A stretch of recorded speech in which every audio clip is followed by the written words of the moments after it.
क्योंकि वो हमारे मित्र थे, मैं से मिलने गया तो उन्होंने कहा ओके हालात तो बहुत ख़राब हैं but anyway welcome to the hell. तो सतपाल राठी जी ने मुझे आज से 15 साल 30 साल के बाद हमारे देश में इतनी भारी जनसंख्या होने वाली है, युवा वर्ग के कंधों पे आएगी जो बोझ बुजुर्गों की, कि हम वोकेशनल एजुकेशन और फॉर्मल एजुकेशन में भी भिन्नता नहीं कर पा रहे हैं। हम जोर दे के कह रहे हैं कि जो एक फॉर्मल एजुकेशन होती है उसको भी हम ऐसा करें कि वो रोज़गार से जुड़ी हुई हो। हम बातें करते हैं बड़ी बड़ी कि साहब उन सबको वहाँ पे अप्रेंटिसशिप मिले सबको, लेकिन वो इंडस्ट्री इतनी बड़ी जनता को कैसे कापा पाएगी। अच्छा सर, जो आज के टाइम में जो विश्वविद्यालयों के कुलपति हैं, हाँ जी, सभी मैं बात कर रहा हूँ, हाँ, क्या वो अपनी इच्छा से काम कर पा रहे हैं? वो तो मैंने बहुत पहले कह दिया। आज की क्यों कह रहे हो आप? मैंने तो आपको उदाहरण दे दिया 90s का 90s का उदाहरण। आज के टाइम की क्या हालत? स्वायत्ता, हमारे तो स्वायत्ता ही खत्म कर दी गई है ना। मैं आपको बताऊं अनफॉर्चुनेटली ये बहुत पहले की बात है, शायद भजनलाल जी के समय की बात रही होगी। एक बिल पास हो गया जिसमें हमारे सभी विश्वविद्यालयों के अधिनियमों में ये परिवर्तन हो गया। इसी बीच हमारी इससे पहले एक बिल्डिंग समझो लॉ फैकल्टी की बिल्डिंग और कुछ बिल्डिंगें वहाँ बननी शुरू, तो कैंपस का विकास होने लगा। उसको हम नया कैंपस बोलते थे, इसको हम पुराना कैंपस बोलते थे। तो उन्होंने शुरू दिन से ये तय किया था कि ये विश्वविद्यालय अलग से हो। वो एक बहुत ही ऊंची सोच के नेता थे। तो उस समय हालांकि बहुत रिवाज नहीं था अलग अलग किस्म के विश्वविद्यालय बनाने का, सामान्य विश्वविद्यालय बनते थे।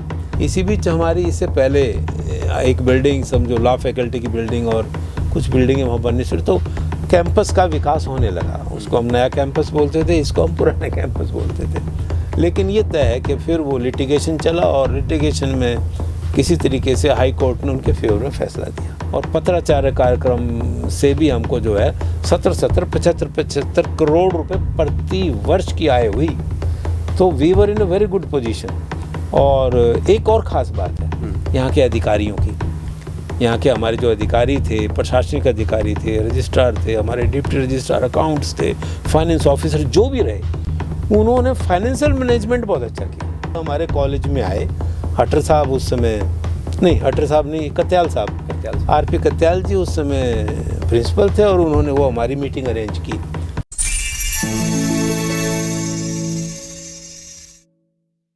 नमस्कार, मेरा नाम है ओपी वशिष्ठ।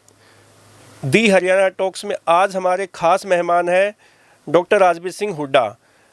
डॉक्टर साहब महर्षि दयानंद विश्वविद्यालय में मनोविज्ञान विभाग में प्रोफेसर रहे हैं और लंबे समय तक अपनी सेवाएं दी। कई विभागों में कई महत्वपूर्ण पदों पर रहे और आज हमारे स्टूडियो में हम यूनिवर्सिटी के 50 साल पूरे होने के बाद उनसे उनके अनुभव, शिक्षकों के बीच में कैसा एक वातावरण होना चाहिए, इन सब विषयों पर बातचीत करेंगे। डॉक्टर साहब आपका हमारे स्टूडियो में धन्यवाद वशिष्ठ साहब, और मेरी तरफ से भी दी हरियाणा टॉक्स के सभी श्रोताओं का स्वागत है। जी डॉक्टर साहब, जैसे एमडी यूनिवर्सिटी के जो 50 साल अब पूरे हो चुके हैं और आपका लंबा अनुभव वहाँ पे रहा, तो आप किस वर्ष में जुड़े यूनिवर्सिटी से और कब तक आपने यहाँ पे सेवाएं दी? वैसे मैं इस विश्वविद्यालय का छात्र तो कभी नहीं रहा। जी सर। और मैंने सबसे पहले यहाँ फरवरी 1982 में मनोविज्ञान के प्रवक्ता के रूप में, उस समय यूनिवर्सिटी का एक कॉन्स्टिट्यूएंट कॉलेज था, यूनिवर्सिटी कॉलेज, उसमें सबसे पहले मैंने पढ़ाना शुरू किया।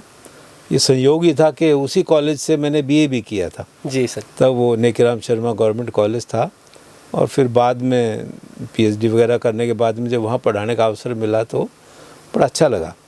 मैं लगभग 1986 तक यहाँ रहा।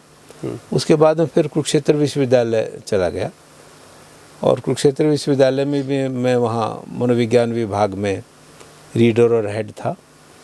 फिर 1991 में समझो मैं फिर वापस महर्षि दयानंद विश्वविद्यालय में प्रोफेसर के पद पर आकर के मैंने ज्वाइन किया और तब से समझे दिसंबर 2016 तक मैं यहाँ इसी विभाग में एज प्रोफेसर मैं यहाँ पर रिटायर हुआ।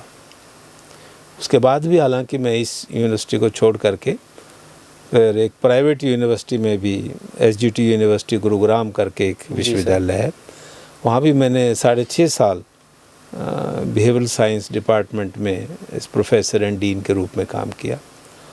और फिर वहाँ से समझिए जून 2023 के बाद से फिर मैं यहाँ इस यूनिवर्सिटी में हूँ। और साथ साथ हालांकि मैं हमारे यहाँ एक विश्वविद्यालय है जो कला को समर्पित है, तो दादा Laxmichand university of performing arts, उसमें भी मैं अभी 15 अप्रैल तक 2017 से लेकर के विजिटिंग प्रोफेसर रहा। तो सप्ताह में 2 दिन मैं वहाँ जाता था जब मैं गुड़गांव में भी था। अब 2023 के बाद मैंने यहाँ Chaudhary Ranbir Singh institute of social and economic change को एडजंक्ट फैकल्टी के रूप में ज्वाइन किया है। और यहाँ हम कुछ प्रोजेक्ट्स कर रहे हैं। इन दिनों में कोई भी सरकारी प्रोजेक्ट आता है, हम सरकार को प्रोजेक्ट्स के लिए अपने प्रपोजल्स बना के भेजते हैं। मुख्य तौर से यही हमारा काम है। मेरे साथ 2 और भी पुराने 2 यहाँ से रिटायर्ड टीचर मेरे साथ हैं। एक प्रोफेसर संतोष नांदल है इकोनॉमिक्स की जी, और एक हमारे साथ नीरजा अलावत जी हैं सोशियोलॉजी की। हम तीनों ही इस काम को अभी इन दिनों देखते हैं। अच्छा डॉक्टर साहब, जब आप यूनिवर्सिटी में जब आप जुड़े उस टाइम से लेके और 2016 और अब 24-25 है, तो यूनिवर्सिटी को आपने कितना बदलते हुए देखा है? अच्छी बात। आपने अभी थोड़ी देर पहले कहा भी हमारे इस विश्वविद्यालय ने जो है वो गोल्डन जुबली मनाई है। जी सर। तो 50 वर्ष पूरे हुए। गोल्डन जुबली एक तरीके से बड़ी अच्छी चीज़ है, क्योंकि इसमें बहुत सारे वो लोग जो शुरू से आखिर तक इस में भागीदार होते हैं वो भी होते हैं। तो अभी जब पिछले दिनों हमने 18 या 19 तारीख को जब इसको 19 तारीख को जब इसका समारोह हुआ, तो मैंने देखा बहुत सारे हमारे पुराने अध्यापक भी थे, बहुत सारे इवन हमारे पुराने स्टूडेंट्स भी आए थे और हमने बहुत चीज़ें साझा की। इसको हम कलेक्टिव मेमोरीज़ बोलते हैं। मनोविज्ञान का मैं छात्र और अध्यापक रहा हूँ। तो ये जो साझी स्मृतियाँ हैं ये बहुत ही महत्वपूर्ण चीज़ है। तो जब भी आप थोड़े से लोग बैठ जाते हैं और पुरानी बातें करने लगते हैं तो बिल्कुल समय का एहसास नहीं होता है। उस दिन किसी वजह से वो कार्यक्रम थोड़ा लेट हो गया जी, लेकिन चूँकि हम लोग पुराने कई साथी बैठे थे, मेलवाड़ साहब मेरे साथ थे, प्रोफेसर सुरेंद्र कुमार जी मेरे साथ थे, PN शर्मा जी मेरे बराबर में बैठे थे। हमें कोई ख़ास ऐसा नहीं लगा कि बहुत लंबा समय हो गया, क्योंकि हम पुरानी बातें करते रहें। तो कलेक्टिव मेमोरीज हमेशा बहुत ही प्लेजेंट होती हैं, सुखदायी होती हैं, भले ही उसमें कुछ खट्टी मीठी और बुरी भी स्मृतियाँ रही हो। तो ऐसा करके वो अच्छा रहा। तो इसमें हाँ, मैंने मोटे तौर से, क्योंकि मैं रोहतक में ही रहा हूँ, यहीं पे पढ़ा हूँ, तो 75 के बाद में जब इस विश्वविद्यालय का इनेक्टमेंट हुआ, मैं तो हालांकि अपना मास्टर्स करने मेरठ विश्वविद्यालय चला गया था, लेकिन चूँकि रोहतक में ही पढ़े थे और यहीं पास में ही गांव था तो आना जाना लगा रहा। और इससे पहले जब यहाँ केवल क्षेत्रीय अध्ययन केंद्र होता था तो हमारे इस कॉलेज के प्रांगण में ही था वो जी। पहले पंजाब यूनिवर्सिटी का था और फिर वो कुरुक्षेत्र यूनिवर्सिटी का बन गया। तो इसी बीच फिर उन्हीं दिनों जो है हमारा एक रीजनल सेंटर की अपनी बड़ी बिल्डिंग बनी और वो उस समय के ज़माने में अपनी रोहतक की सबसे मॉडर्न बिल्डिंग थी, लेकिन अनफॉर्चुनेटली उसका आज नामो निशान भी नहीं है। वो इंदिरा गांधी भवन की बात कर रहे हो सर? जी नहीं, वो एक हमारा रीजनल सेंटर होता था। अच्छा। और वहीं पर एक लड़कियों का हॉस्टल था और एक 5 मंजिल की बिल्डिंग बनी थी पिलर्स के ऊपर, जिसमें रीजनल सेंटर के 9 विभाग खोले गए थे।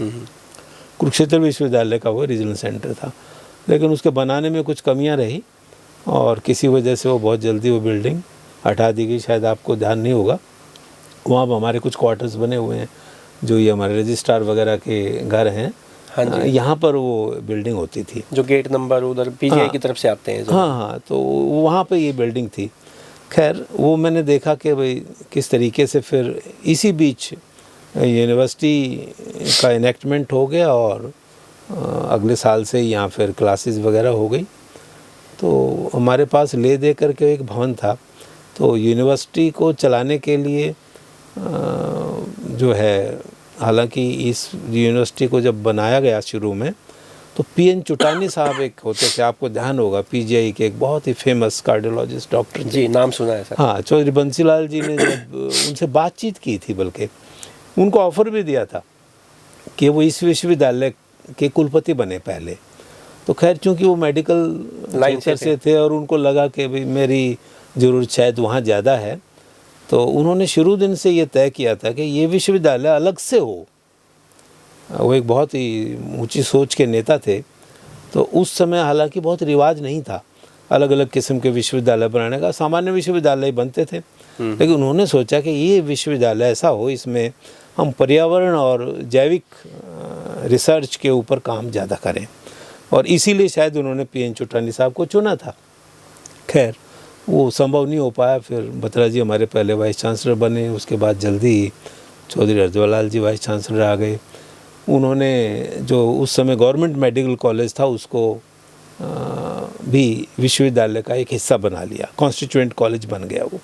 और इधर एक जो गवर्नमेंट कॉलेज था जो लड़कों का जिसको बोलते, जिसका मैं भी छात्र रहा, उसको भी कॉन्स्टिट्यूएंट कॉलेज बनाया। इसके पीछे उनकी दो मंशाएं थी। एक तो ये कि विश्वविद्यालय बन गया है तो पढ़ाई के लिए तो वो एक रीजनल सेंटर की बिल्डिंग थी, बाकी अन्य चीज़ों के लिए इसकी ज़रूरत थी। तो एक विश्वविद्यालय का दर्जा जब एक स्टेट बनाती है तो उसको फिर अनुदान आयोग जो है विश्वविद्यालय में से एक तरीके से रिकॉग्निशन लेनी पड़ती है। तो वो रिकॉग्निशन जो है 2F कहलाती है, उसके लिए बहुत सारी चीज़ें दिखानी पड़ती हैं। तो चौधरी हरजवालाल जी क्योंकि बहुत पहले वाइस चांसलर 2 बार रह चुके थे कुरुक्षेत्र विश्वविद्यालय के, तो उनको पूरा ये ज्ञान था। तो उन्होंने ये दोनों यूनिवर्सिटीज़ के अपने इस क्षेत्र को बढ़ा दिया और हमारे पास भवन भी हो गए, इंफ्रास्ट्रक्चर। हाँ, इंफ्रास्ट्रक्चर हो गया। और गवर्नमेंट कॉलेज के साथ साथ जो है मेडिकल कॉलेज के तमाम टीचर्स और वो सब रहे। तो ऐसा करके विश्वविद्यालय को बहुत जल्दी ही विश्वविद्यालय अनुदान आयोग से इसको मान्यता प्राप्त हो गई और सब अच्छा हो गया। तो कुल मिलाकर के प्रशासनिक भवन जो है वो वहीं पे चलता था। हमारा एक वर्कशॉप था मेडिकल कॉलेज का, उसमें मैंने बल्कि यूनिवर्सिटी 82 ज्वाइन किया तब भी वहीं था जी जो है। और जो डायरेक्टर का बंगलो था मेडिकल कॉलेज का वो हमारे वाइस चांसलर साहब के पास था। तो ऐसे वो शुरुआती दौर में ये विश्वविद्यालय बना। तो कुछ लोग जो पहले से ही रीजनल सेंटर में थे कुरुक्षेत्र विश्वविद्यालय के, उन्होंने ऑप्ट किया ज़्यादातर ने यहीं रहना। और वो अध्यापक हमारे पास आए, पुराने थे, अनुभवी थे, बहुत अच्छे लोग थे पहले से के।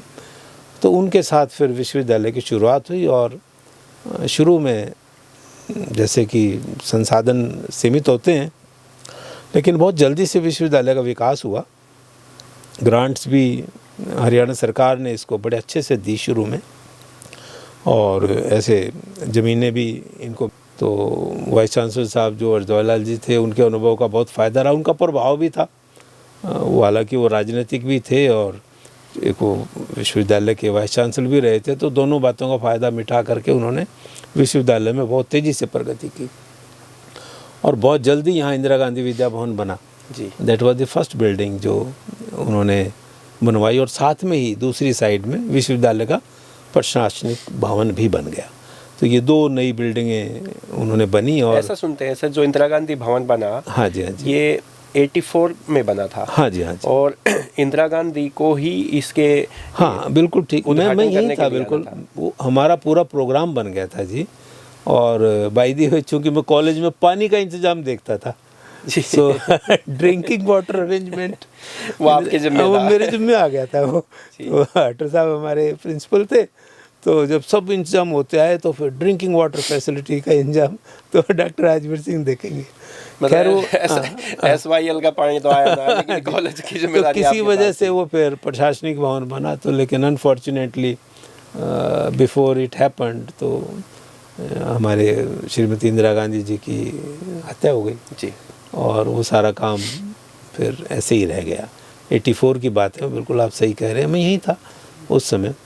खैर ये दो बिल्डिंगें उस समय बन गई और तीसरा ये ऐसा था। और प्रशासन आपने जैसे हरजवालाल जी का जिक्र किया कि उन्होंने ये बिल्डिंगें बनवाई और उनको काफ़ी अनुभव भी था, इसलिए विकास तेजी से हुआ। हाँ, उनको लेके कि जैसे एक बात भी आती है कि वो कहते थे कि भाई हरियाणा में 1.5 आदमी पढ़े लिखे हैं, एक मैं और आधा डॉक्टर स्वरूप सिंह। ये क्या ऐसा है? वो वैसे तो दिल्ली विश्वविद्यालय के ग्रेजुएट थे वो जी। तो कॉलेज में उनके साथ जो लोग पढ़ते थे वो बहुत ऊंची ऊंची हस्तियां थी। खुशवंत सिंह जी उनमें से एक थे, उनके मित्र थे, यहाँ आए भी उनके रहते 2 बार विश्वविद्यालय में। तो ऐसा वो मानते थे। हालांकि फिर उन्होंने वहाँ क्रोडीमल ट्रस्ट के साथ उनके कुछ जुड़ा हुआ, फिर वो क्रोडीमल कॉलेज में प्रिंसिपल भी रहे। उन्होंने वेस्ट कॉलेज भिवानी जो क्रोडीमल ट्रस्ट चलाता था उसकी भी काफ़ी लंबे समय तक देख रेख की। तो ऐसा कुछ चलते हुए वो अपने आप को, उनको अनुभव था, वो मजिस्ट्रेट भी रहे, उनको वो भी अनुभव था, और पॉलिटिशियन भी रहे। तो हालांकि कई उनकी वो बहुत ही तेज़ दिमाग के थे और उनकी यादाश्त भी बहुत अच्छी थी और वो आदमी को पकड़ना जानते थे। तो शायद उस समय the then chief minister of Punjab Kairon साहब ने, प्रताप सिंह कैरो जी ने उनको विश्वविद्यालय कुरुक्षेत्र में वाइस चांसलरशिप ऑफ़र किया। लगभग वैसी ही चीज़ मैं आपको बताऊं वो यहाँ हुई।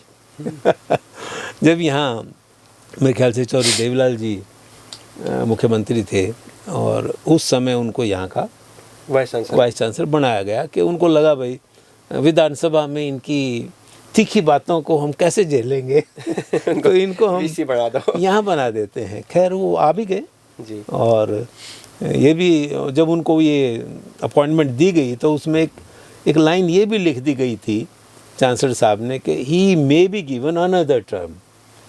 और उन्होंने इस बात को, जब उनकी टर्म ख़त्म हुई तब सरकारें बदल गई थी, उनका कुछ और रवैया हो गया था और वो नहीं चाहते थे कि उनको दूसरी टर्म दी जाए। तो उनको मुझे ध्यान है उनको ज़बरदस्ती यहाँ से ले जाया गया और ये कैंपस से उठा करके और उनको इधर कहीं गोहाना रोड पर बताते बाम नवाज के पास छोड़ दिया। ऐसा ज़रूरी नहीं है, सुनने में आता है। आई एम नॉट श्योर, मैं मतलब इसको फैक्चुअल नहीं कह सकता हूँ क्योंकि, लेकिन हमने सुना है ये। नहीं, वो विवादों में तो बहुत रहे। हाँ नहीं, वो ये वाली बात के बारे में मैं कह रहा हूँ भाई, ये उनको ऐसे छोड़ दिया मुझे नहीं मालूम, लेकिन ये तय है कि फिर वो लिटिगेशन चला और लिटिगेशन में किसी तरीके से हाई कोर्ट ने उनके फेवर में फैसला दिया और लेकिन सरकार फिर उसके खिलाफ सुप्रीम कोर्ट में गई। लेकिन वो यहाँ आए, दोबारा वाइस चांसलर आए और मैं आपके साथ शेयर करूँ कि मेरा विश्वविद्यालय में जो पदार्पण हुआ वो उनकी एब्सेंस में ही हुआ। अच्छा। और ये बहुत कम लोगों को पता है कि जब वो यहाँ फिर से वाइस चांसलर बन के आए तो उनको पता लगा कि उनके पीछे से ये 6 लोग भर्ती हो गए हैं। So he made it a point to visit my college. वो अगले दिन इसी की मीटिंग होनी थी और हमारा वो एजेंडा गया कि भी इन लोगों को कंफर्म करना है क्योंकि इनको 1 साल हो गया। तो जब 83 में 1 साल हुआ तो वो वाइस चांसलर थे और उनको वो देख के अचंभा हुआ कि ऐसे मेरे पीछे से कैसे अपॉइंटमेंट हो गई। तो खैर उन्होंने कहा भाई I want to interview them again. तो वो, हालांकि उन्होंने मुझे अपने ऑफिस में नहीं बुलाया, वो खुद हमारे कॉलेज में आए। हटर साहब उस समय, नहीं हटर साहब नहीं, कत्याल साहब, आरपी कत्याल जी उस समय प्रिंसिपल थे और उन्होंने वो हमारी मीटिंग अरेंज की। So he took my interview again. I think he was satisfied, that's why he confirmed me, वरना वो शायद ऐसा नहीं करते। खैर वो मतलब इससे मैं बताता हूँ उनकी शख्सियत ऐसी थी। उनके रहते यहाँ उन्होंने बड़े अच्छे अपॉइंटमेंट्स किए। हाँ, उन्होंने दोनों तरीके की बातें की क्योंकि वो राजनीतिज्ञ थे और साथ में वो एक एजुकेशनिस्ट भी थे। तो उन्होंने दोनों चीज़ों में एक तालमेल सा रखा और काफ़ी अच्छे यहाँ मतलब प्राध्यापकों की नियुक्तियाँ की। निजी तौर से वो लेफ्टिस्ट नहीं थे। निजी तौर से वो लेफ्ट विचारधारा वाले लोगों को कहते थे ये काम नहीं करते, ये तंगी करते हैं, मतलब काबिल लोगों की। हाँ, लेकिन फिर भी उन्होंने हमारे इस विश्वविद्यालय में जवाहरलाल नेहरू विश्वविद्यालय से पढ़े हुए काफ़ी लोगों को भर्ती किया जिनकी विचारधारा लेफ्टिस्ट थी। हालांकि धीरे धीरे वो लोग छोड़ भी गए। वो टकराव उनका उनके सामने, हाँ उनके रहते नहीं, वो टकराव उनके सामने उनको देखने को ही मिल गया तो देवलाल जी और उन लोगों के बीच में। लेकिन उन्होंने बहुत सारी चीज़ों में बहुत अच्छा किया। और उनके टाइम में तो बताते हैं कि जो टीचिंग नॉन टीचिंग की हड़ताल भी सबसे लंबी चली। हाँ जी, हाँ जी, यूनिवर्सिटी के इतिहास में। हाँ जी, जब वो यहाँ वाइस चांसलर थे और उन्होंने ख़ास तौर से जब यूनिवर्सिटी कॉलेज, मेडिकल कॉलेज बना दिया था तो वहाँ से ज़्यादा विरोध शुरू हुआ।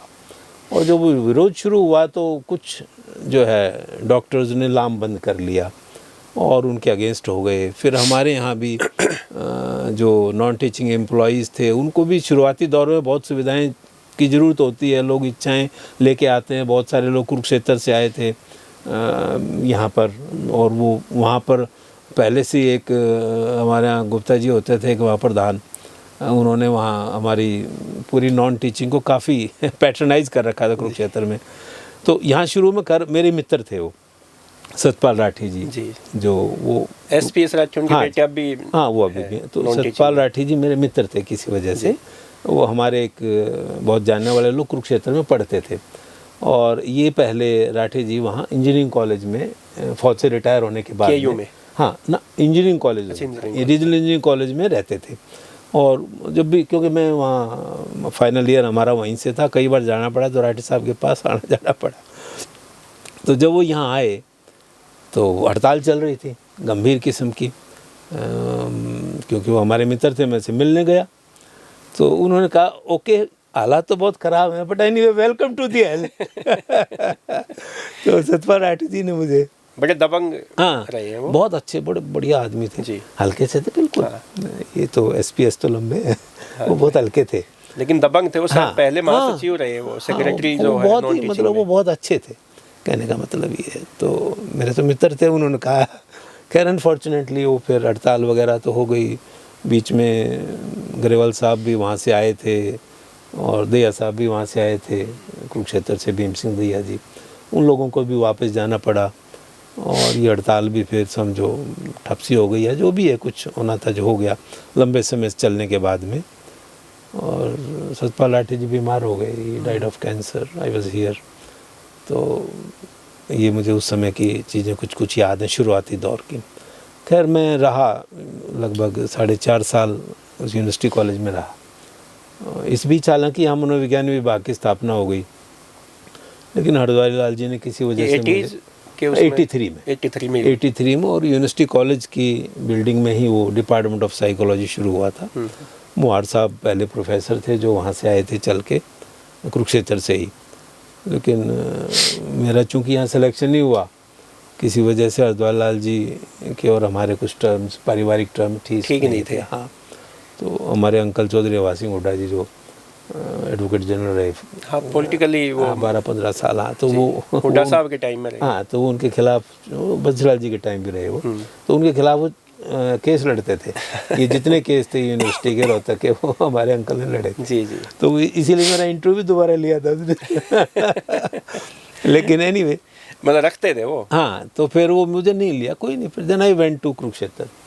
फिर मैं कुरुक्षेत्र रहा 5-5.5, तो वहाँ का एक अनुभव रहा। वो इस्टेब्लिश यूनिवर्सिटी थी और बड़ी यूनिवर्सिटी थी, पुरानी भी थी यूनिवर्सिटी। हाँ, तो मैं लगभग वहाँ 91 तक रहा, 86 से 5-5.5 साल मैंने वहाँ पे काम किया। फिर यहाँ फिर से एक दूसरी अपॉर्चुनिटी आ गई प्रोफेसर की, दूसरी प्रोफेसर की पोस्ट आ गई। पहले प्रोफेसर की पोस्ट बहुत कम होती थी, डायरेक्ट नहीं होते थे। हाँ, नहीं डायरेक्ट ही होते थे। अच्छा, मैं तो हमेशा डायरेक्ट ही बना, मैं डायरेक्ट ही रीडर बना, जी जी, डायरेक्ट ही प्रोफेसर बना उस समय। I was just 34 years when I became professor. तो मैं वहाँ से आया तो फिर यहाँ पे वो पोजीशन निकली तो मैंने अप्लाई कर दिया। फिर अक्टूबर 91 से मैंने फिर यहाँ ज्वाइन किया। तो कौन थे VC साहब उस टाइम पे? उस टाइम ब्रिगेडियर चौधरी थे, चौधरी साहब। हाँ, brigadier Chaudhary was the vice chancellor at that time. तो उनका उन्होंने भी मेरा सिलेक्शन, पहला ही मेरा सिलेक्शन हुआ था। काफ़ी इस बात पे भी यहाँ पे शोर शराबा हो गया कि भाई इतने नए से आदमी को, यंग आदमी को प्रोफेसर बना दिया, तो कई सारी बातें थी। और I was the first person to be appointed by brigadier Chaudhary ji. वो भी बहुत प्रभावित, आर्मी बैकग्राउंड से 3 से 4 वाइस चांसलर। वो मैं कह रहा हूँ ये मेरे फायदे में था। अच्छा।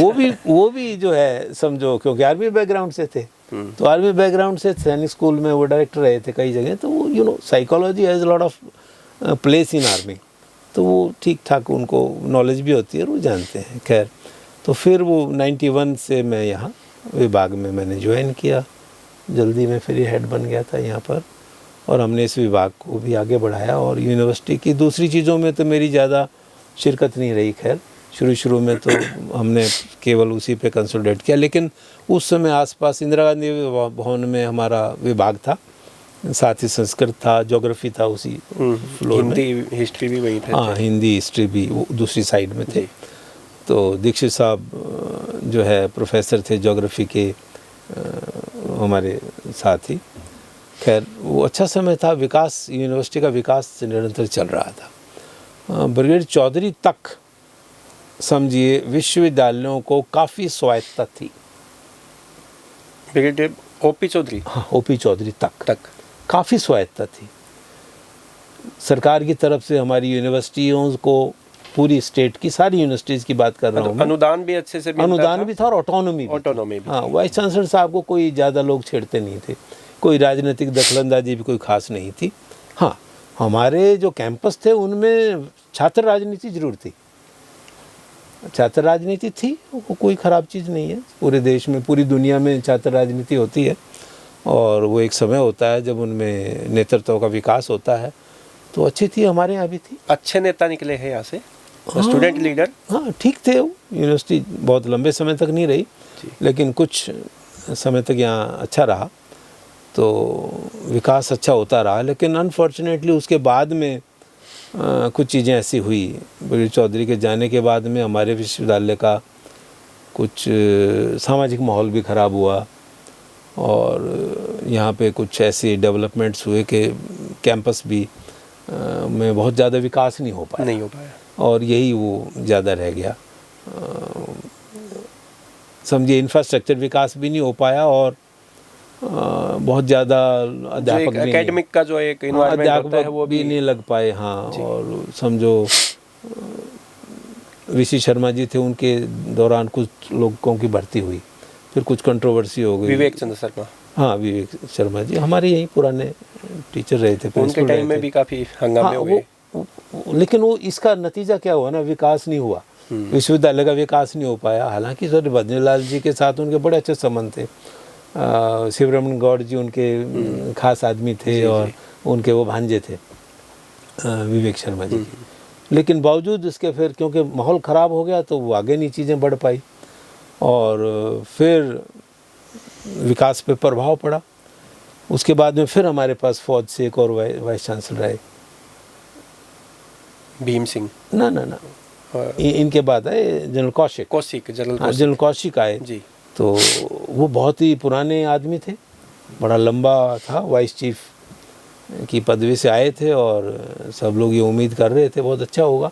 उससे पहले भी एक लेफ्टिनेंट जनरल अग्रवाल रहे थे, हाँ, अग्रवाल, लेकिन वो बीच में वो थोड़े से सर्वे ऑफ इंडिया से थे, उधर उनका ज़्यादा काम जो है सर्वे से रहा।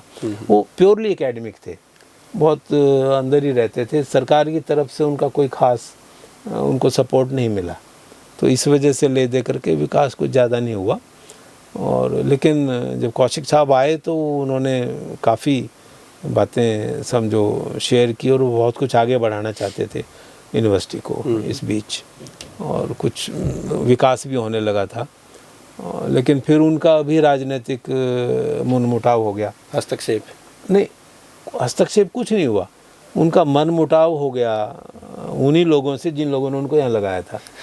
आपको तो पता होगा, आप पत्रकार हैं, तो बंसीलाल जी ही उनको लेके आए थे उनको। और विवेक शर्मा जी के साथ कुछ गलत हो गया तो उसके लिए उन्होंने माफ़ी भी मांगी।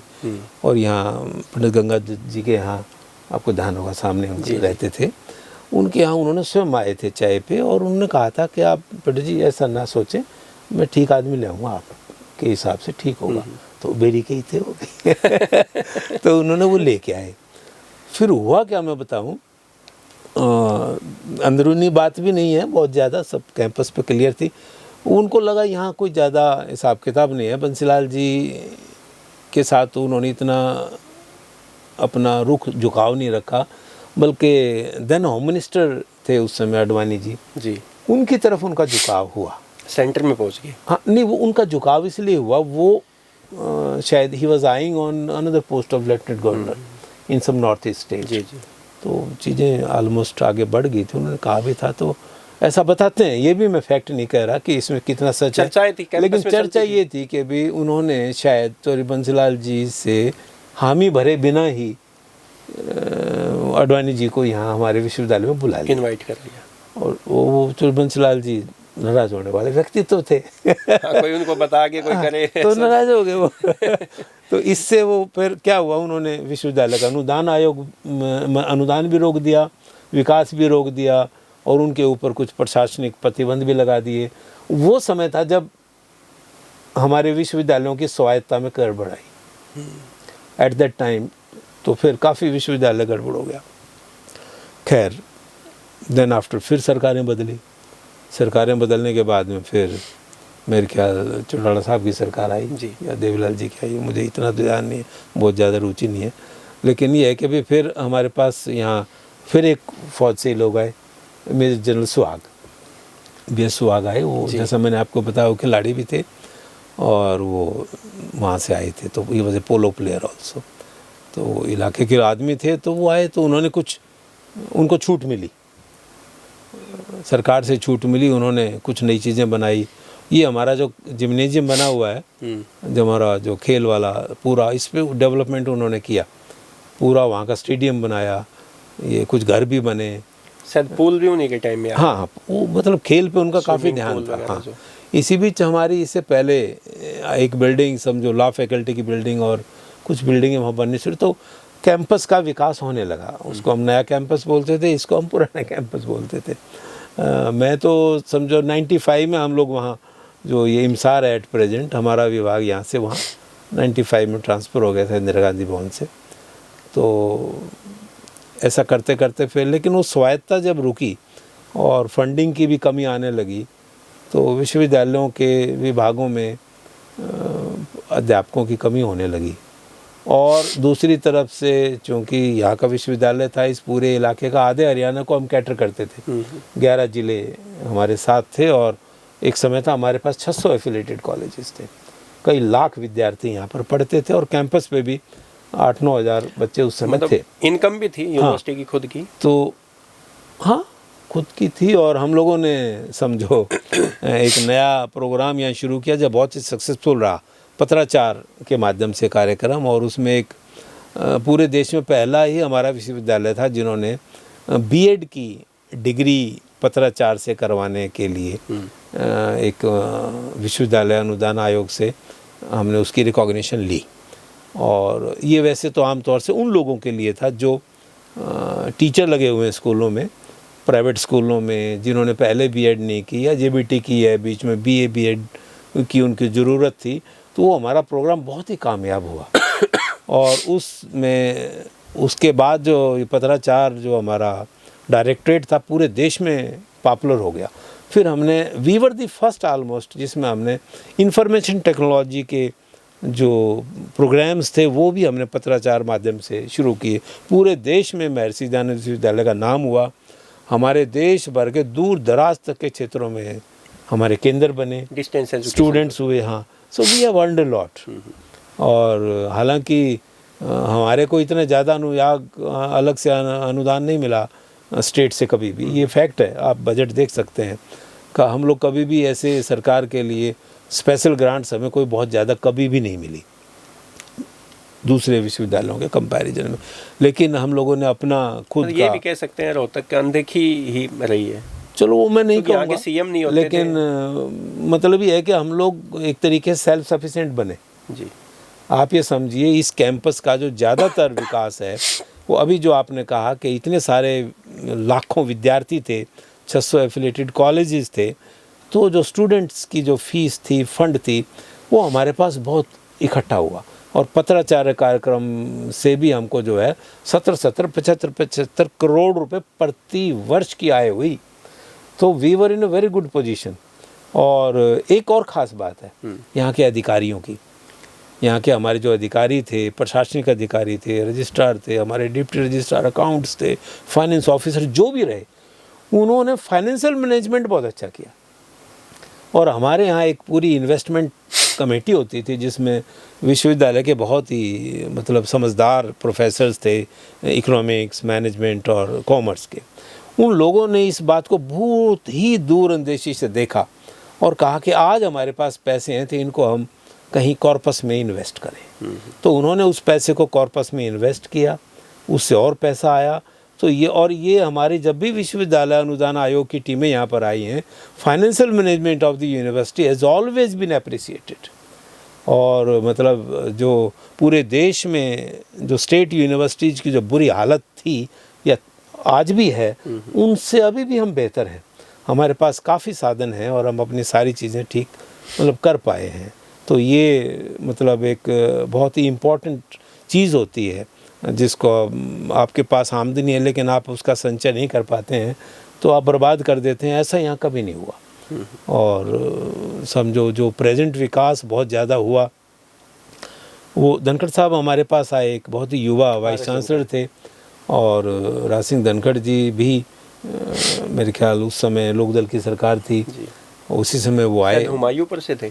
हाँ, वो पास के गांव के रहने वाले थे। के पास। हाँ जी, हमाऊंपुर के रहने वाले थे वो, और कुरुक्षेत्र विश्वविद्यालय से ही वो मास्टर्स उन्होंने की थी और वो दिल्ली यूनिवर्सिटी में मैनेजमेंट के प्रोफेसर थे, जो स्कूल ऑफ मैनेजमेंट के जो एकेडमिक जो ग्रोथ है यूनिवर्सिटी की, वो उन्हीं के टाइम में हुई। हाँ, मैंने उनके साथ काम किया। मैंने तो एज डीन स्टूडेंट वेलफेयर स्वाग साहब के साथ भी काम किया और उनके फ़ौरन बाद में जब ये आ गए तो इनके साथ भी काम किया। तो वो उनका पढ़ाई में ही अधिक इंटरेस्ट था। काफ़ी कोर्सेज भी, हाँ, प्रोग्राम भी लेके आए। पढ़ाई लिखाई काफ़ी शुरू की।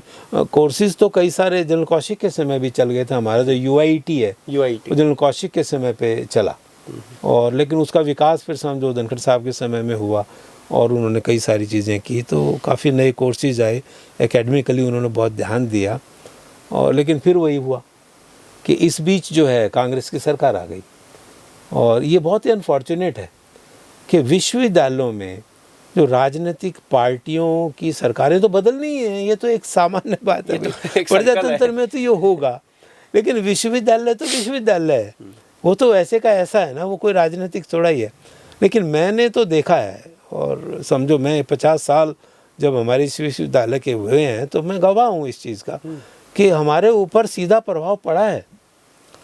तो हालांकि उस समय उनको लगता था हमारे देन वाइस चांसलर को कि वो उनको और मौका मिलेगा काम करने का, लेकिन वो नहीं ऐसा हो पाया, क्योंकि वो यही होता है अभी आपको किस सरकार के समय लगाया गया है, क्योंकि हाँ। तो फिर एनीवे फिर हमारे पास प्रोफेसर RP हुड्डा आए। वो बहुत ही अनुभवी आदमी थे। विश्वविद्यालय कुरुक्षेत्र में उन्होंने शुरू से ही रहे, वो रजिस्ट्रार भी रहे, वहाँ वाइस चांसलर भी रहे। उसके बाद जब उनको यहाँ आने को कहा गया तो खैर वो शुरू में तो ये बात करते थे तो हिचकते आए थे, क्योंकि उन्होंने ज़्यादातर समय कुरुक्षेत्र में बिताया था, भले ही वो पास के गांव के रहने वाले थे, लेकिन उन्होंने आकर के इस पूरी चीज़ को अनुभवी थे, समझदारी थे, तो फिर विकास के एजेंडे को आगे बढ़ाया और सरकार से भी सहयोग मिला। जो एक इंटरनेशनल लेवल का जो इंफ्रास्ट्रक्चर है, वो उनकी देन है। हाँ, वो उनकी देन है। वो उनकी सोच थी कि विश्वविद्यालय में बड़ी बड़ी फैसिलिटीज़ होनी चाहिए और इस चीज़ में हमें सरकार से कोई अवरोध नहीं उत्पन्न हुआ। मैं ये नहीं कहूँगा कि सरकार की तरफ से मैं बड़ा भारी अनुदान मिला, नहीं मिला। हमारे पास साधन थे, मैंने आपको पहले बताया, लेकिन हमारे पास उस समय की सरकार ने हमको काफ़ी छूट दी काम करने की। हाँ जी, काफ़ी छूट दी काम करने की। और एक अच्छी बात ये हुई कि जो विभाग इतने लंबे समय से जहाँ पर अध्यापकों की कमी थी, वो हुड्डा साहब ने उसको भी आगे बढ़ाया और एक तरीके से शैक्षणिक ग्रोथ भी हुई और इंफ्रास्ट्रक्चर ग्रोथ भी हुई जी। और ऐसा करते हुए उन्होंने भी बहुत अच्छे कुछ साइंटिस्ट इधर उधर से हमारे बायो साइंसेज में जो आज हम लाइफ साइंस में रिजल्ट देख रहे हैं, रिसर्च जो ये अधिकतर शुरू में हुड्डा साहब ने जो ऐसे दूर दूर से यंग लोग थे, बड़े एनर्जेटिक थे, लेकिन उनमें बड़ी स्पार्क था, उनकी अच्छी पब्लिकेशन थी, उन सबको वो लेके आए। और जो लाइफ साइंसेज आज हम इसका बोस्ट करते हैं, और हमारे विश्वविद्यालय का जो रिसर्च का जो क्रेडिट स्कोर है वो ज़्यादातर उन्हीं की वजह से है। तो वो दोनों चीज़ें हुई, और क्योंकि जब लोग आते हैं तो उनको सुविधाएं चाहिए, लेबॉर्ट्री चाहिए, इंस्ट्रूमेंटेशन चाहिए, और छूट भी चाहिए, और आदमी भी होने चाहिए। तो इन सब चीज़ों से करके विश्वविद्यालय काफ़ी आगे बना। और इस बीच वो तमाम चीज़ें जो विश्वविद्यालय के बारे में कहती जा रही थी, हालांकि स्टेट ने फिर छोटे छोटे बहुत सारे विश्वविद्यालय खोल दिए। हर जिले में विश्वविद्यालय खोलने का एक मुद्दा जो है सरकार ने ले लिया, बहुत ज़्यादा विश्वविद्यालय खुले, जिससे तो कॉलेज भी डिवाइड हो गए। इससे हमारे कॉलेजेस बहुत ही दूर चले गए। हालांकि उन कॉलेजेस में बड़ा रेजिस्टेंस था, वो हमेशा महर्षि दयानंद विश्वविद्यालय के साथ रहना चाहते थे। उसकी एक खास बात ये थी, मैं फिर ये बात कहूँगा कि हमारे जो परीक्षा के लोग थे, परीक्षा के जो नियंत्रक यहाँ पर रहे हैं भारद्वाज जी के ज़माने से, शुरू से ही। डडवाल जी रहे। हाँ, डडवाल जी तो बहुत बाद में रहे। हाँ, तो भारद्वाज जी तो बहुत लंबे समय तक रहे। और डडवाल साहब रहे, फिर बाद में जो भी रहे, कहने का मतलब ये, फिर लंबे समय तक तो अपने ये सिंधु साहब ही रहे। लेकिन ये एक खास बात थी हमारे यहाँ, जो पंजाब विश्वविद्यालय के एक खास बात हुआ करती थी जब हम छात्र थे, वो एक तारीख लिखते थे, the result will be declared on this date, और यकीन मानिए उसी डेट को रिजल्ट आता था। उस रात को लोग चंडीगढ़ जा कर के गजट लाते थे पूरे हरियाणा पंजाब से, और उसी रात को समझो वो रिजल्ट आ जाता था, जो डेडलाइन दे दी उसी पे रिजल्ट। तो इस चीज़ पर हमने काफ़ी ध्यान दिया। तो और मैं आपको बताऊं, ये पूरे देश भर में महर्षि दयानंद विश्वविद्यालय के पत्राचार कार्यक्रमों की इतनी साख क्यों बनी, उसमें हमारे परीक्षा नियंत्रक और उनकी जो कार्यप्रणाली का बड़ा भारी योगदान है। क्योंकि और जो भी यूनिवर्सिटीज़ थी वो कितने दिनों तक लेट होती थी, किसी का भी समय पर रिजल्ट नहीं आता था। इवन बड़ी इस्टेब्लिश सेंट्रल यूनिवर्सिटीज़ का भी टाइम पे रिजल्ट नहीं आता था, और पत्राचार की तो बात ही छोड़ दीजिए। तो इन बातों के चलते हमारे विश्वविद्यालय की बड़ी अच्छी साख बनी और पूरे देश भर में नाम हुआ। तो वो जो मैं कह रहा था अभी, जिससे हमको आमदनी भी हुई और हमारा नाम भी हुआ और हम देश भर में जाने लगे। और साथ साथ जैसा मैंने आपको कहा कि इंफ्रास्ट्रक्चर हमारा खेल का सुहाग साहब के समय से बहुत डेवलप हुआ। चूँकि वो खुद एक खिलाड़ी थे तो उन्होंने इस पर बड़ा ध्यान दिया, और उसी समय से लेकर के बहुत कुछ चीज़ें चली। भिवानी हमारे साथ पहले से ही अटैच था। Bhiwani was home for boxing. तो उस समय से लेकर के अब तक वहाँ से, और हमारे देहात में कितनी जगह ऐसी थी जहाँ पे रेसलिंग इम्पॉर्टेंट थी। तो ये सारी चीज़ें आई, और यहाँ कैंपस पे कई बड़े अच्छे कोच थे हमारे, जो बहुत ही डेडिकेटेड थे जी। घंटों लगाते थे। हमारे एथलेटिक कोच मैं देखता सारे दिन वहाँ लगे रहते थे, कबड्डी कोच थे, राज सिंह सी थे, हुड्डा साहब थे, कितने सारे लोग थे। ये बहुत ही डेडिकेटेड लोग थे। मतलब शिक्षा के साथ साथ स्पोर्ट्स पे काफी फोकस तो ये साथ में जो स्पोर्ट्स पे फोकस हुआ, इससे भी हमारी यूनिवर्सिटी में काफ़ी नाम हुआ जी। तो ये दूसरी एक महत्वपूर्ण चीज़ ये थी, रिसर्च में उपलब्धि हुई, स्पोर्ट्स में हुई। और एक विभाग जिसमें मैं भी बहुत दिन जुड़ा रहा, ये जो सांस्कृतिक गतिविधियां थी और जो बच्चों का जो पर्सनालिटी डेवलपमेंट की जो चीज़ थी, इस पर भी बहुत ध्यान हुआ। और जब हमारे पास यहाँ पर इंफ्रास्ट्रक्चर हो गया, हमारे अपने जो स्टेडियम बन गए, हमारे अपने हॉल बन गए, ऑडिटोरियम बन गए, तो इससे एक स्टेज पे परफॉर्म करने का मौका मिला। और बच्चों में एक अजीब ही मतलब उल्लास होता था जब गांव से और छोटे छोटे कॉलेजों से लोग आकर के यहाँ इन ऑडिटोरियम्स को देखते तो यहाँ परफॉर्म करते थे। हाँ, तो यहाँ भी फिर अच्छा है, बहुत नेशनल लेवल पे काफ़ी अच्छा परफॉर्मेंस देते थे। और जो भी नॉर्थ की यूनिवर्सिटीज़ थी उनमें हमेशा प्रतिस्पर्धा रहती थी, गुरु नानक देव यूनिवर्सिटी और पटियाला के साथ, और महर्षि दयानंद यूनिवर्सिटी रोहतक के साथ। में तो पंजाब की यूनिवर्सिटी बहुत आगे थी हमारे तो वो कल्चरल कंपटीशन के हिसाब से भी लोगों को बहुत मौका मिला। तो कैंपस पे ख़ास तौर से फिर बहुत सारे हॉस्टल बने। ये अपने आप में एक बहुत बड़ी चीज़ है कि मान लीजिए आपके पास 12,000 छात्र हैं कैंपस पर, 50% बच्चे हॉस्टल में रहते हैं, 20 के करीब छात्रावास। ये कोई छोटी बात नहीं थी, हालांकि इतनी बड़ी बात भी नहीं है। There are 140 halls of residence in BHU, 140 भवन है वहाँ। जी। हमारे जैसे हॉस्टल नहीं इतने बड़े बड़े, और ऐसे ही आपको अलीगढ़ में भी मिलेंगे, ऐसे ही बड़ी बड़ी यूनिवर्सिटीज़ में बहुत हॉस्टल थे। लेकिन 20 हॉस्टल हमारे यहाँ होना इस पूरे एरिया में बहुत बड़ी बात है। अच्छा सर, जैसे पहले आपके टाइम में जब टीचर्स और स्टूडेंट की कैसे बॉन्डिंग होती थी और कैसे मुद्दों पे बातचीत करते थे, जैसे आप टीचर जब बैठते थे तो किन मुद्दों पे बात होती थी जो आज आप बदलाव देख रहे हैं या पहले कमी तो देख रहे हैं? मैं चलिए टीचर टॉट रिलेशन की बात करता हूँ। जो बच्चे देहात से आते थे वो शाई होते थे, परंतु उनमें मोटिवेशन बहुत था, वो अभी प्रेरणाएं बहुत थी। ये मैं 90s तक की बात कह रहा हूँ। 80s 90s के जो स्टूडेंट थे वो गांव से आते थे, बड़े सीधे, साधन बहुत लिमिटेड थे, उन्हें पता था, इस बात का एहसास था, और वो कुछ ना कुछ करना चाहते थे। तो वो शुरू दिन से ही प्रयासरत रहते थे। अध्यापकों की तरफ उनका ध्यान रहता था कि हमें कुछ मदद मिले। अध्यापक भी इस बात पे ध्यान देते थे जी। तो एक कक्षा में जो है 2 तरह के विद्यार्थी थे। एक तो जो बहुत ही प्रखर, जो एफ्लुएंट सोसाइटी से आते थे और जिनके पास सब साधन भी थे, और दूसरा ग्रुप ये था जो सामान्य थे लेकिन पढ़ने का उनमें बहुत ही ललक थी। तो ऐसा मिला करके जो पढ़ाने का जो एक कक्षा में जब हम जाते थे तो ज़्यादातर बच्चे क्लास में होते थे। एक तो पहली बात तो यही थी। हाँ, वो ऐसा कुछ नहीं है कि अभी 100 बच्चे क्लास में बैठे होते थे, रस्सी के बैठने की जगह होती थी तो भीड़ बना करके बैठते थे जी। सब आते थे, कोई we have never a problem of attendance. अब तो क्लास में नहीं आते। हाँ, अब वो ये बातें बाद में आई।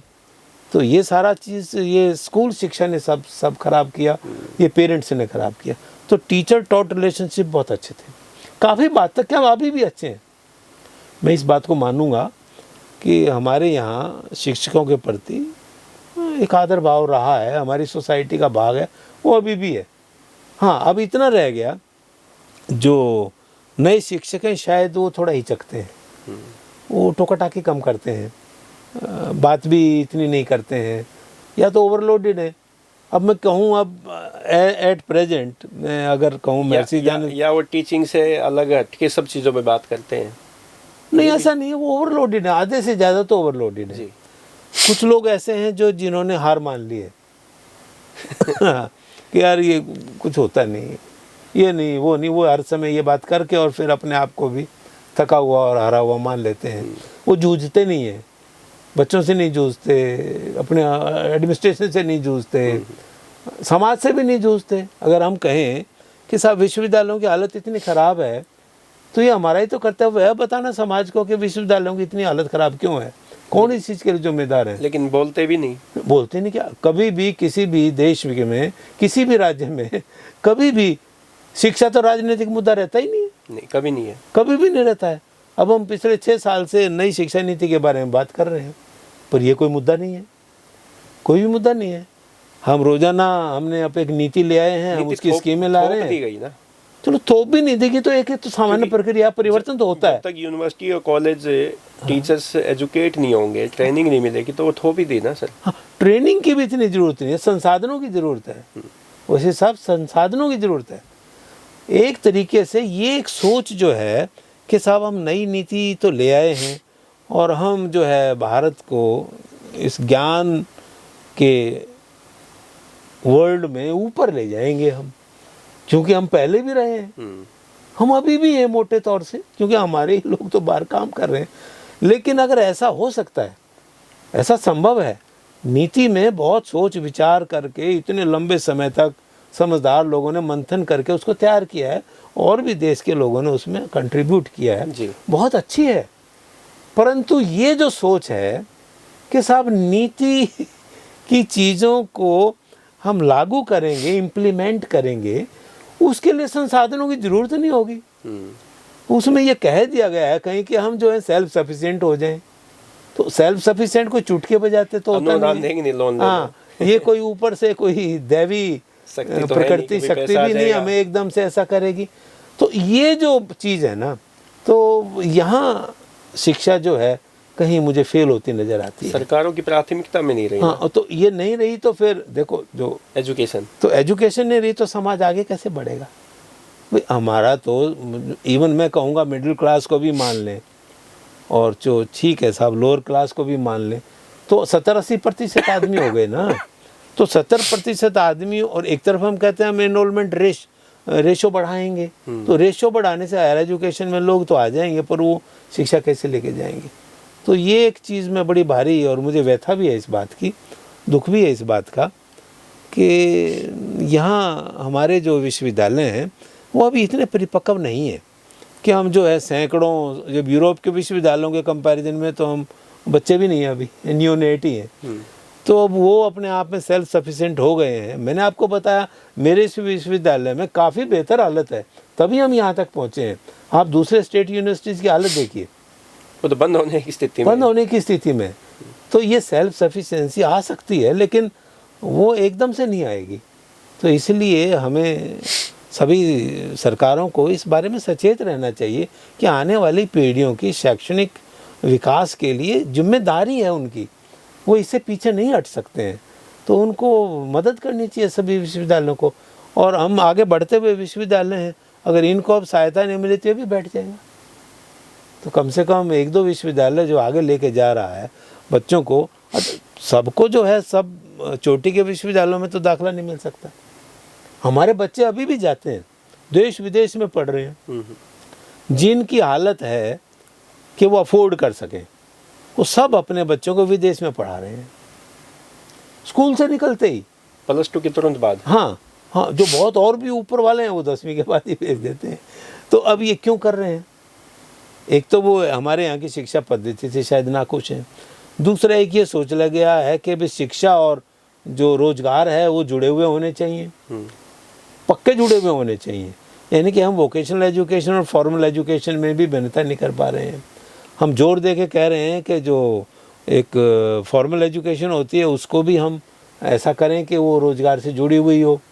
हम बातें करते हैं बड़ी बड़ी कि साहब उन सबको वहाँ पे अप्रेंटिसशिप मिले सबको, लेकिन वो इंडस्ट्री इतनी बड़ी जनता को कैसे खा पाएगी?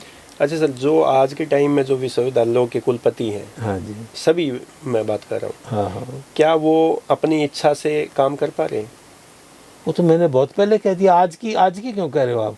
मैंने तो आपको उदाहरण दे दिया 90s का दिया, 90s का उदाहरण आज दिया। के टाइम की क्या हालत है? स्वायत्ता, हमारे तो स्वायत्ता ही खत्म कर दी गई है ना। मैं आपको बताऊं, अनफॉर्चुनेटली ये बहुत पहले की बात है, शायद भजनलाल जी के समय की बात रही होगी। एक बिल पास हो गया जिसमें हमारे सभी विश्वविद्यालयों के अधिनियमों में ये परिवर्तन हो गया कि आप कोई भी वित्तीय मामला अपने आप से नहीं कर सकते। अब एक बात बताओ, बिना पैसे के आप सब्जी भी नहीं खरीद सकते, तो फिर यूनिवर्सिटी कैसे चलाएंगे? तो ये तो कोई बहुत ही आशास्पद था। अनफॉर्चुनेटली उस समय के नेताओं ने भी इस पर ध्यान नहीं दिया, और मुझे तो लगता है एक दो वाइस चांसलर भी शामिल थे उस समय। इन्होंने किसी ने भी रोका नहीं कि भी ऐसा ना करो, कोई ऐसी मतलब अच्छी बात नहीं। तो वो अब अगर आपके पास साधन है ना तो भी आप नहीं कुछ कर सकते। मतलब पॉलिटिक्स हावी होगी। हाँ, पॉलिटिक्स तो हावी पहले कभी से थी, पहले से। मैं कहूँ पॉलिटिक्स हावी कभी से थी, और जब से ये वित्तीय अधिकार छीन लिए गए ना, और रोजाना की दखलंदाजी बढ़ गई उससे हाथ बांध दिए। अब, क्योंकि वो एक अधिनियम है और अधिनियम में एक क्लॉज है, उस क्लॉज के जरिए जो है वो ब्यूरोक्रेट्स समझते हैं कि ये we are the one who will be controlling. तो और ये वाइस चांसलर्स को भी पता है।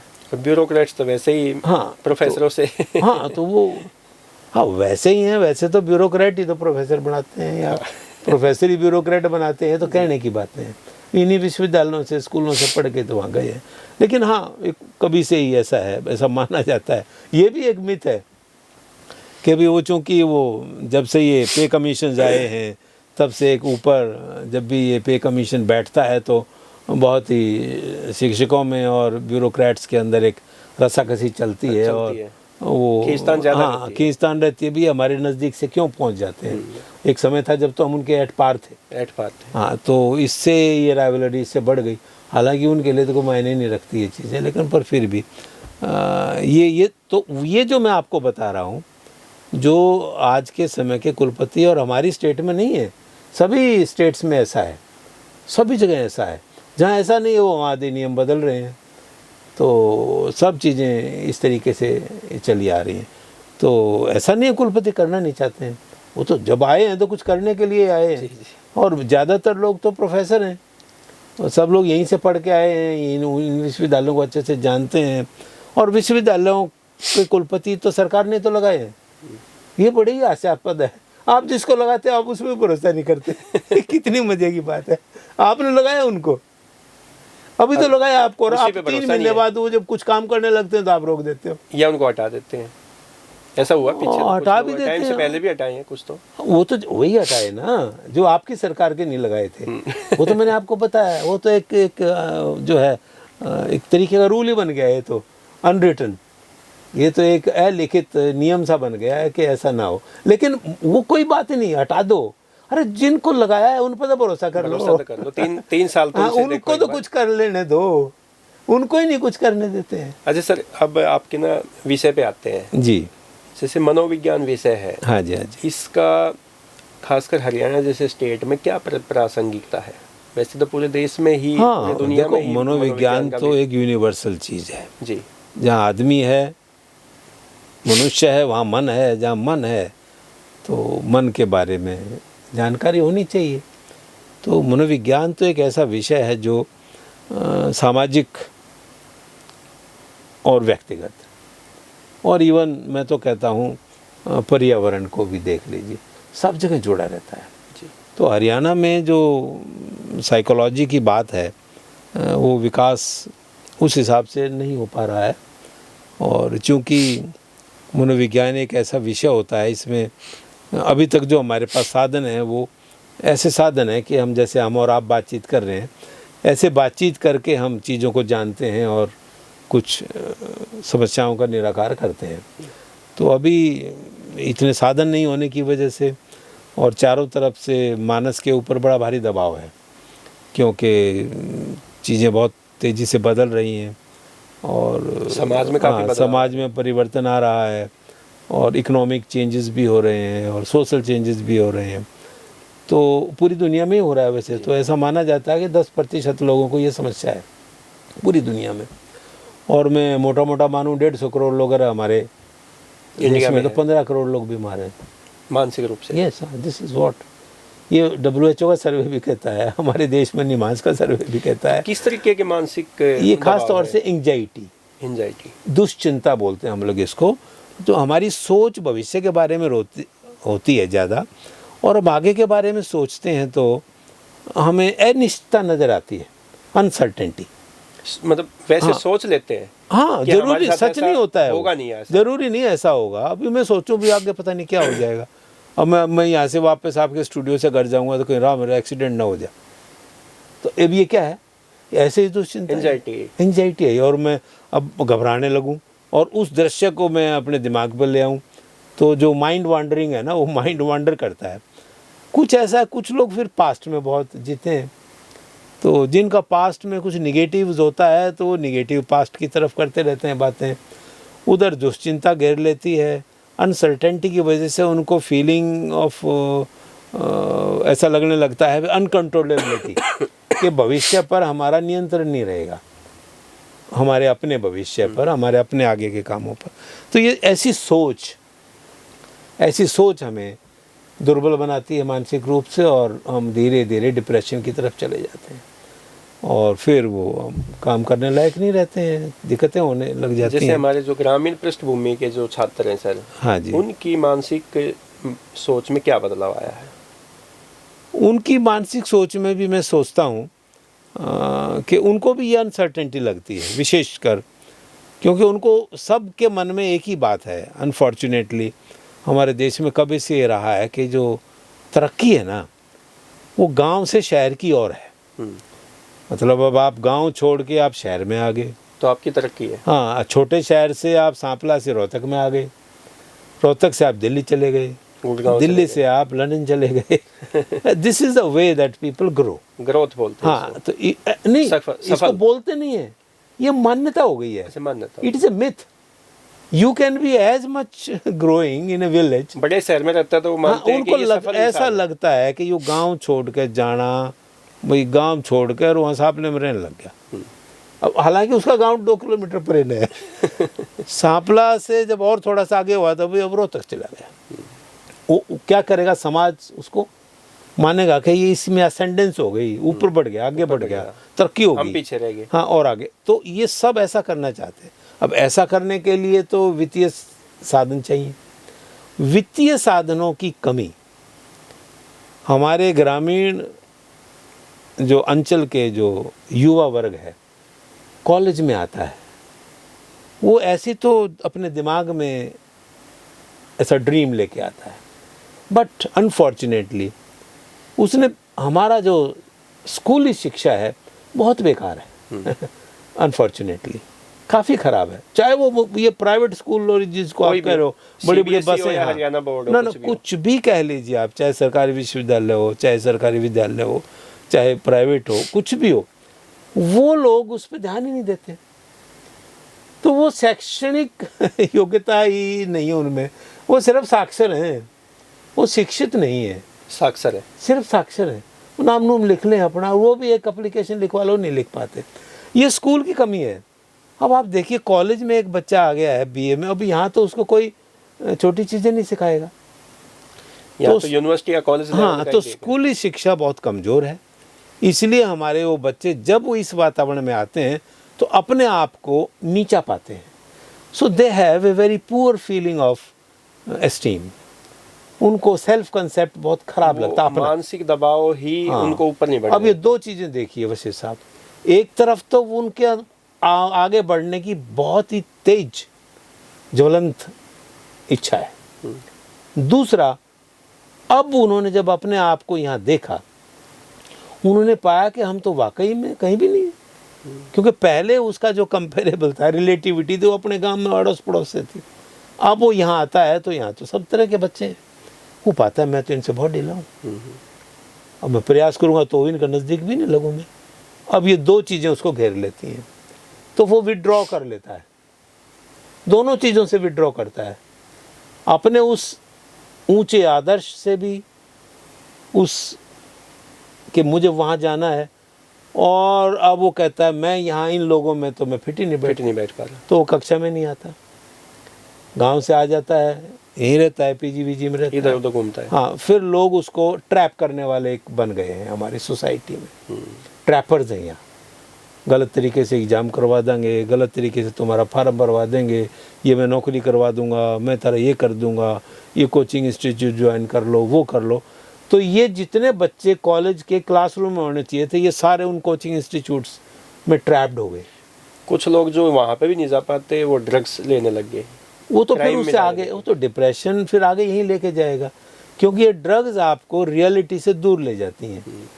तो जब आपने ड्रग ली तो घंटा 2 घंटा तो आपको याद नहीं रहा मैं कौन हूँ, कौन सी दुनिया में। हाँ, वो फिर आपको तो बुरा नहीं लग रहा, जैसे उसका प्रभाव होता है आप अपने आप को बुरा मान रहे हो। तो मैंने आपको पहले ही कहा, वो अपने आप को कम आंकते हैं, वो कहते हैं मैं तो नीचे हूँ, मेरे से तो वो चीज़ होगी नहीं जो चीज़ मैं लेकर के वहाँ से आया हूँ, उस लेवल पर नहीं पहुँच पाया, इसीलिए वो ट्रैप हो गए, इसीलिए ट्रैप हो गए, तो इसीलिए वो कॉलेज में भी नहीं आए। तो थोड़ी बहुत जो गुंजाइश कक्षा में आने से, जो जेन्युइन टीचर्स हैं उनके साथ जुड़ने से हो सकती थी, उन बच्चों ने वो भी गवा दी। से एक शिक्षक, अच्छा शिक्षक बनने के क्या गुण होने चाहिए आज के शिक्षकों में?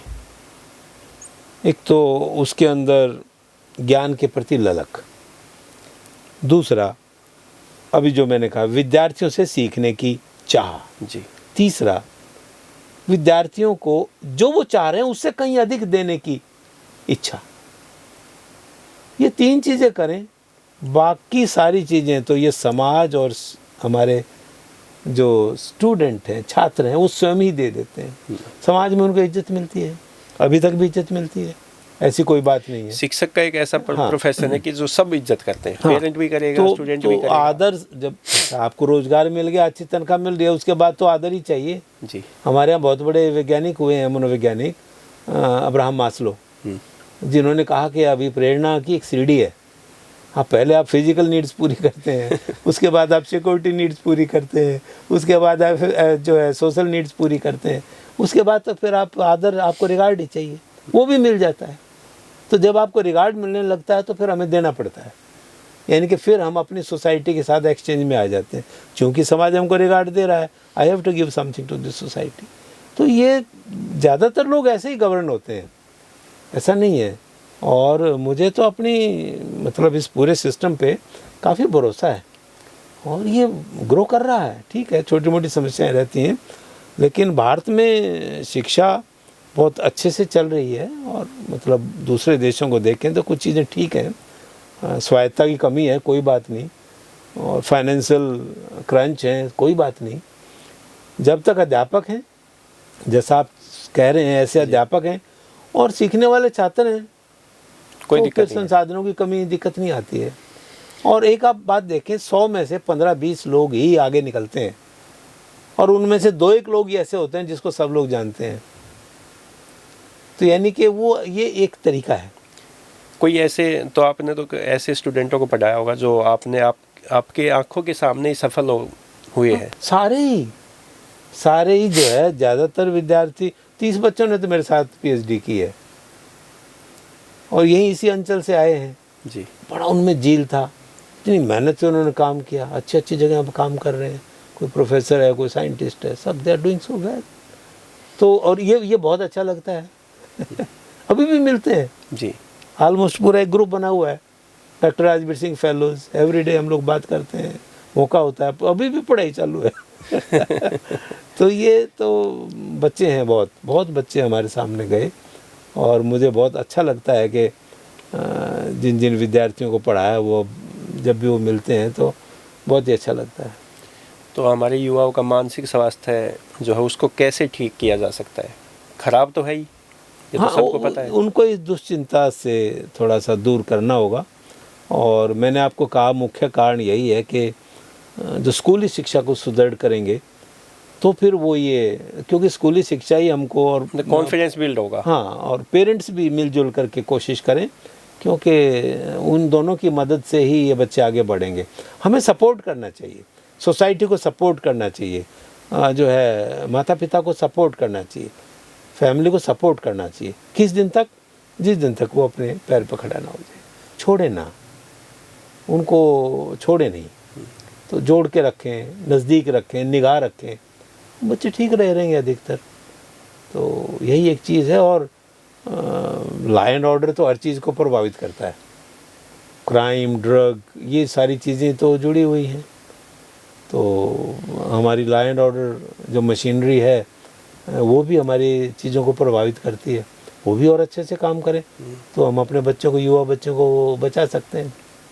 इलाज संभव नहीं है, कोई भी मनोवैज्ञानिक इलाज इतनी बड़ी जनसंख्या के लिए हमारे पास नहीं है। हमारे देश में 10,000 भी साइकियाट्रिस्ट नहीं हैं, हमारे देश में 3,000 भी नैदानिक मनोवैज्ञानिक नहीं, हमारे देश में कुल 13,000 लोग हैं जो सर्टिफाइड प्रोफेशनल हैं। वो 15 करोड़ लोगों को कैसे ठीक कर देंगे? 10% लोग, बहुत बड़ा गैप है तो सर, तो हो ही नहीं सकता। इसीलिए हमको पूरे समाज को मिलके मदद करनी पड़ेगी, तभी जो है लोगों का मानसिक स्वास्थ्य अच्छा रहेगा। और मानसिक स्वास्थ्य अच्छा रहेगा तो फिजिकली भी ठीक रहेंगे और देश भी तरक्की करेगा, शिक्षित भी होंगे। तो डॉक्टर साहब, एक मनोविज्ञानी की खास सलाह युवाओं के लिए आपकी तरफ से? मैं तो यही कहूँगा कि जो है आप लगे रहें, मतलब अपने आप को छोड़े नहीं, हार ना माने और अपने आप को रोज़ाना छोटी छोटी सफलताओं को देखें। छोटी छोटी सफलताओं से हमारा मनोबल बढ़ता है और हर कोई छोटी छोटी सफलताओं के लिए तो योग्य होता ही है। तो हम एकदम से बहुत बड़ी बातें ना करें, छोटी सफलताएं अगर हम लेंगे, हमको अचीवमेंट का भान होगा, अचीवमेंट का, उपलब्धि का भान होगा तो हम अपने आप को कैपेबल मानेंगे। हम इसको मास्टरी की फीलिंग बोलते हैं। तो लगेगा मैं भी कुछ कर सकता हूँ, और जिस दिन ये आ गया तो बस बात तो ठीक ही है, मैं भी कुछ कर सकता हूँ। तो ये फीलिंग जब भी आएगी जब हम कुछ छोटा मोटा कर दूंगा। तो उन बच्चों को मैं यही कहूँगा कि आप सफल होने की प्रयास करते रहें, छोटी छोटी सफलताओं पे भी खुश हों और अपने आप को अच्छे से नए सिरे से पॉजिटिवली आके तो ठीक रहेंगे। तो हार नहीं माने? हाँ, हार मानने का प्रश्न ही नहीं होना चाहिए, और युवा को तो बिल्कुल ही नहीं होना चाहिए। क्योंकि एक और भी बड़ी बात, मैं तो उस उम्र पे पहुंचा हुआ हूँ, आज से 15 साल 30 साल के बाद हमारे देश में इतनी भारी जनसंख्या होने वाली है, युवा वर्ग के कंधों पे आएगी जो बोझ बुजुर्गों की। They have to be very responsible. और संसाधन कम हो जाएंगे। हाँ, तो 2050 तक मैं समझता हूँ 25% लोग जो हैं ऐसे होंगे जो 65 से 70 से ऊपर के होंगे। और तो इसका मतलब युवाओं के कंधों पर बड़ा अपना ही बोझ नहीं, आने वाले टाइम में ये बुजुर्गों का भी इतना बड़ा बोझ भी होगा। तो इसलिए उनको अपने आप को बहुत सावधानी से आगे बढ़ना चाहिए। They should not be thinking of themselves but the entire nation. देश के प्रति जो है वो हमेशा सजग रहना चाहिए। देश प्रेम एक बहुत ही ज़रूरी चीज़ है। शिक्षा में पहले दिन से इस चीज़ पे ध्यान होना चाहिए कि मुझे अच्छा बनना है तो इसका फ़ायदा क्या होगा, मेरे देश का विकास ही होगा। If I will be good, my nation will be good. तो दोस्तों, आज हमारे साथ doctor Rajbir Singh Hooda podcast studio में मौजूद थे और उन्होंने यूनिवर्सिटी की जर्नी, अपनी जर्नी और मनोविज्ञान विषय के बारे में बहुत ही गहनता से हमारे साथ चर्चा की। और हमें उम्मीद है कि ये जो हमारा पॉडकास्ट है, इससे आप लोगों को भी काफ़ी लाभ मिलेगा। डॉक्टर साहब, आपका बहुत बहुत धन्यवाद।